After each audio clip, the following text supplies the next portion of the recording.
দৰঙৰ এখনি অগ্ৰণী শিক্ষা অনুষ্ঠান চালেহা মেমৰিয়েল কলেজত এক উখল-মাখল পৰিৱেশ। খাৰুপেটীৰ চালেহা মেমৰিয়েল কলেজত বিদায়ী কৃতি বিদ্যাৰ্থীক সম্বৰ্ধনা অনুষ্ঠানৰ সামৰণি। গীত নৃত্যৰ সমাহাৰে মনোমোহা পৰিৱেশ আৰু খাৰুপেটীৰ চালেহা মেমৰিয়েল কলেজৰ বাকৰিত। অনুষ্ঠানটিত চিকিৎসা শাস্ত্ৰ অধ্যয়নত তিনি কৃতি বিদ্যাৰ্থীক সম্বৰ্ধনা জ্ঞাপন কৰে। আজি দৰঙৰ খাৰুপেটীৰ এখনি অগ্ৰণী শিক্ষা অনুষ্ঠান চালেহা মেমৰিয়েল কলেজত এক উখল-মাখল পৰিৱেশ। গীত নৃত্যৰে ৰজন জনাইছে খাৰুপেটীৰ চালেহা মেমৰিয়েল কলেজৰ বাকৰি। দিনজোৰা ক্ৰমণিকাৰে উদযাপন কৰিলে দ্বাদশ শ্ৰেণীৰ বিদ্যাৰ্থীৰ আশীৰ্বাদ সভা, শৈক্ষিক সজাগতা সভা আৰু কৃতি বিদ্যাৰ্থীক সম্বৰ্ধনা। অনুষ্ঠানটোৰ লগত মিল ৰাখি যোৱাবেলি উচ্চতৰ মাধ্যমিক চূড়ান্ত পৰীক্ষাত কৃতিত্ব অৰ্জন কৰা আৰু এইবেলি বিদ্যালয়খনিৰ পৰা চিকিৎসা শাস্ত্ৰ অধ্যয়নৰ সুযোগ লাভ কৰা তিনি বিদ্যাৰ্থীক সম্বৰ্ধনা জ্ঞাপন কৰে। দিনজোৰা বৰ্ণাঢ্য কাৰ্যসূচীৰে অনুষ্ঠিত অনুষ্ঠানটিত কেইবাগৰাকীও বিশিষ্ট অতিথি উপস্থিত থাকি শৈক্ষিক পৰ্যালোচনা আগবঢ়ায়। বৃহত্তৰ পূব দৰং অঞ্চলৰ শৈক্ষিক ক্ষেত্ৰত বৃহৎ অৰিহণা যোগাইছে এই খাৰুপেটীৰ চালেহা মেমৰিয়েল কলেজে। অনুষ্ঠানটিত ওদালগুৰি জিলা শিক্ষা প্ৰশিক্ষণ প্ৰতিষ্ঠানৰ প্ৰবক্তা আব্দুল ৱাহাব সহ কেইবাগৰাকীও বিশিষ্ট অতিথি উপস্থিত থাকে। খাৰুপেটীৰ চালেহা মেমৰিয়েল কলেজৰ সঞ্চালকে শৈক্ষিক, সামাজিক, সাংস্কৃতিক, নৈতিক আদি সৰ্বাংগ দিশত উন্নতিৰ হকে বিদ্যাৰ্থীসকলক আগবঢ়াই নিবলৈ প্ৰচেষ্টা অব্যাহত ৰাখিছে বুলি মন্তব্য আগবঢ়ায়। উপস্থিত অতিথিসকলে বিদ্যালয়খনৰ উত্তৰ ভৱিষ্যত কামনা কৰে। দলগড়ৰ পৰা আনোৱাৰ হুছেইন প্ৰতিবেদন AIN লাইভ। চালেহা মেমৰিয়েল কলেজত আজি বাৰ্ষিক বঁটা বিতৰণী সভা ও কৃতি ছাত্ৰ ছাত্ৰীক সম্বৰ্ধনা সভা অনুষ্ঠানত এগৰাকী অতিথি হিচাপে উপস্থিত থাকি খুব ভাল লাগিছে। ইয়াতে আহি জানিব পাৰিলোঁ এগৰাকী ছাত্ৰই এইখন মহাবিদ্যালয়ত অধ্যয়ন কৰিছিল। মাত্ৰ 53% লৈ হায়াৰ ছেকেণ্ডেৰী পাছ কৰাৰ পিছত তেওঁৰ চেষ্টা, উদ্যম আৰু প্ৰয়াসৰ বলত অল ইণ্ডিয়া যি নিট এক্সাম হয় কোৱালিফাই কৰি অল ইণ্ডিয়া কাউন্সিলিঙৰ জৰিয়তে তেওঁ তামিলনাডুৰ এখন চৰকাৰী মেডিকেল কলেজত ইতিমধ্যে MBBSত নামভৰ্তি কৰিবলৈ সক্ষম হৈছে।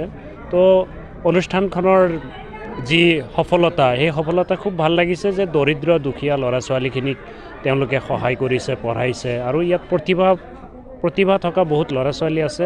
তেওঁলোক আগবাঢ়ি যাব আৰু ভৱিষ্যত জীৱনত আমাৰ সমাজখনক আগবঢ়াই লৈ যাব।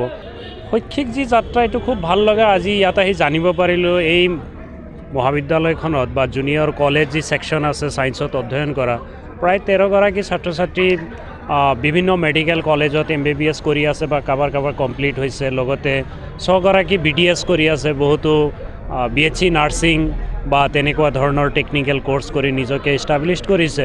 তো মই আশা কৰোঁ কলেজ কৰ্তৃপক্ষ, আমাৰ চৰ্দাৰৰ অধ্যক্ষ Parimal Kumar Dutta sir, doctor Parimal Kumar Dutta sir, তেখেতৰ লিডিঙত যি অনুষ্ঠানটো চলাই আছে সুন্দৰকৈ, আশা কৰোঁ আগন্তুক দিনত আমাৰ এই অনুষ্ঠানৰ পৰা প্ৰশাসনিক বিষয়া যাতে ওলাই দিব পাৰে, IAS বা তেনেকুৱা ধৰণৰ ACS অফিচাৰ ওলাব পাৰে, এই প্ৰচেষ্টা ল'ব। আৰু কলেজৰ যিগৰাকী ব্যক্তিয়ে কলেজখন স্থাপন কৰিছে তেখেতকো আন্তৰিক ধন্যবাদ জনাইছোঁ। আমাৰ এই পিছপৰা অঞ্চলখনক আগবঢ়াই লৈ যাবলৈ তেখেতৰ যি প্ৰচেষ্টা, আপ্ৰাণ প্ৰচেষ্টাক মই শলাগিছোঁ। ধন্যবাদ। অনুভৱ খুবেই ভাল। যেতিয়া মই এইখন বিদ্যালয়তে ক্লাছ 11 আৰু 12 পঢ়া শুনা কৰিছোঁ, এইখন বিদ্যালয়ৰ পৰাই মই এইখন বিদ্যালয়ৰ টিচাৰসকলৰ সহায় সহযোগিতাত মই সফলতাৰে উত্তীৰ্ণ হ'বলৈ সক্ষম হৈছোঁ। চ' এইটোৰ বাবে টিচাৰসকলক আৰু বিদ্যালয়ৰ কৰ্তৃপক্ষসকলক ধন্যবাদ জ্ঞাপন কৰিছোঁ। আৰু লগতে সিহঁতৰ মটিভেশ্যন, মানে ছাপৰ্ট, মটিভেশ্যন যিয়ে নহওক, সেইটো বস্তুৰ বাবে যাতে পিছৰ পৰ্যায়লৈ মই মানে লাইফত আগুৱাই যাবলৈ সক্ষম হৈছোঁ। আজি মই কোকৰাঝাৰ মেডিকেল কলেজত অধ্যয়ন কৰি আছোঁ, ফাৰ্ষ্ট ইয়াৰ। চ' এই অনুভৱটো খুবেই ভাল লাগিছিল। যিহেতু সিহঁতে আমাক আমন্ত্ৰিত কৰিছে, এইটোৰ বাবে ধন্যবাদ জ্ঞাপন কৰিছোঁ। আৰু আমাক উৎসাহ জ্ঞাপন কৰিছে যাতে আমি পৰৱৰ্তী পৰ্যায়লৈ আৰু আগুৱাই যাব পাৰোঁ আৰু বিদ্যালয়খনৰ লগতে নিজৰ খাৰুপেটীয়া অঞ্চলটোৰ যাতে নামটো আগবঢ়াই লৈ যাব পাৰোঁ, তাৰ বাবে আমাক উৎসাহ জ্ঞাপন কৰিছে। আমি গতিকে আনন্দিত হৈছোঁ। মোৰ নাম ৱাছিম আকৰাম আৰু মোৰ ঘৰ বৰংগাবাৰী, জংগলপাৰাৰ ওচৰত মোৰ ঘৰ। আৰু মই এইখন কলেজৰ পৰাই ক্লাছ 12 পাছ কৰিছোঁ। পাছ কৰাৰ পিছত মই 2বাৰ নিট দিছিলোঁ।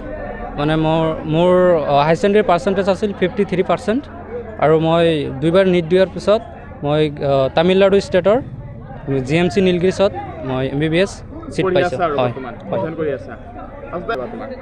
খুবেই মানে মই আনন্দিত অনুভৱ কৰিছোঁ। মোৰ খুবেই বহুত ভাল লাগিছে। যিহেতু মোৰ মাক দেউতাকৰ লগত মই মানে এইখন কলেজৰ নাম উজ্বলিব পাৰিছোঁ, মোৰ বহুত ভাল লাগিছে। নতুন তোমালোকে ভালকৈ পঢ়া, এইখন কলেজৰ মানে যিবিলাক ক্লাছ 11-12 যিবিলাক ছাত্ৰ ছাত্ৰী আছে, তোমালোকেও ভালকৈ পঢ়া আৰু ভালকৈ মানে ভাল এটা ৰিজাল্ট কৰা, এখন কলেজ ভৱিষ্যতৰ মানে আগবঢ়াই লৈ যোৱা। হয়। ये जो ऑर्गेनाइजेशन है Saleha memorial college, Saleha memorial degree college, यहाँ पे पढ़ के दिल को बहुत अच्छा लगा। यहाँ पे आने का डिसीजन सबसे अच्छा डिसीजन था। यहाँ पे रहने से बहुत पढ़ाई में भी हेल्प हुआ। यहाँ का टीचर्स बहुत फ्रेंडली है, स्पेशली वाइस प्रिंसिपल सर जो है हमारे यहाँ पे बहुत अच्छे से हम लोग को कम्युनिकेशन किया हमारे साथ। हम लोग को बहुत अच्छा लगा यहाँ पे पढ़ के। हम जितने ही बच्चे मैट्रिक पास करके यहाँ पे आ रहे हैं सबको हम रिकमेंड करते हैं कि स्कूल में आए। ये कॉलेज बहुत अच्छा है, स्टूडेंट के साथ कनेक्ट करते हैं यहाँ के टीचर। और यहाँ ये एक जो कॉलेज है ये पाथ है आगे जाके सक्सेस करियर का। ये बेहतरीन कॉलेज है, यहाँ पे हर किसी को जो भी मैट्रिक कर रहा है यहाँ पे आना चाहिए। मेरा एक्सपीरियंस बहुत अच्छा था यहाँ पे आके। अभी बस यही लक्ष्य है कि 12 में अच्छा रिज़ल्ट करके और आगे एक सक्सेसफुल करियर में अचीव करना है और इस कॉलेज का नाम रोशन करना है, जो हम भी कहीं आके यहाँ पे हम लोग भी कभी स्पीच दे सकें। Thank you. যিকোনো খবৰ বিজ্ঞাপনৰ বাবে যোগাযোগ কৰক 7896121996।